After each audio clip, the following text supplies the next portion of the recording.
சமூக ஊடகத்துல ஒரு பெரியவர் அவங்க என்ன சொன்னாங்கன்னா, பாரதியார் சொன்னது போலவே தமிழ் இனி மெல்ல சாகும் அப்படின்னு சொல்றாங்க.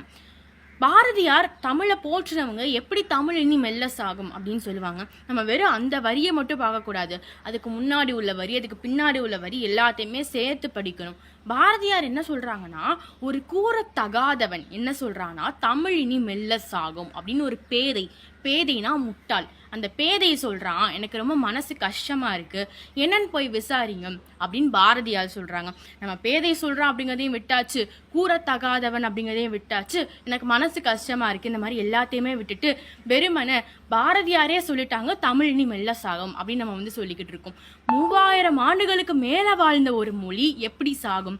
அப்போ எப்பொருள் யார் யார் வாய் கேட்பினும் அப்பொருள் மெய்ப்பொருள் காண்பதறிவு. இதை வள்ளுவர் மட்டும் தான் சொல்லியிருக்காங்களா அப்படின்னு கேட்டா இல்லை. புத்தரும் இதே தான் சொல்லியிருக்காங்க, பெரியாரும் இதை தான் சொல்லியிருக்காங்க, பகத்சிங்கும் இதை தான் சொல்லியிருக்காங்க, சாக்ரட்டிஸும் இதை தான் சொல்லியிருக்காங்க. அப்போ ஒரு துண்டு செய்தி வரும்போது நம்ம அதை படித்து நம்பக்கூடாது, அதோட மூல நூலை தேடி போகணும். சமூக ஊடகத்தில் இருக்க ஒரு பெரிய தீங்கே இதுதான். துண்டு செய்தியை வச்சுட்டே எல்லாரும் பேச ஆரம்பிச்சிடுறாங்க. துண்டு செய்தியை தவிர்ப்போம், மூல நூலை படிப்போம். நன்றி.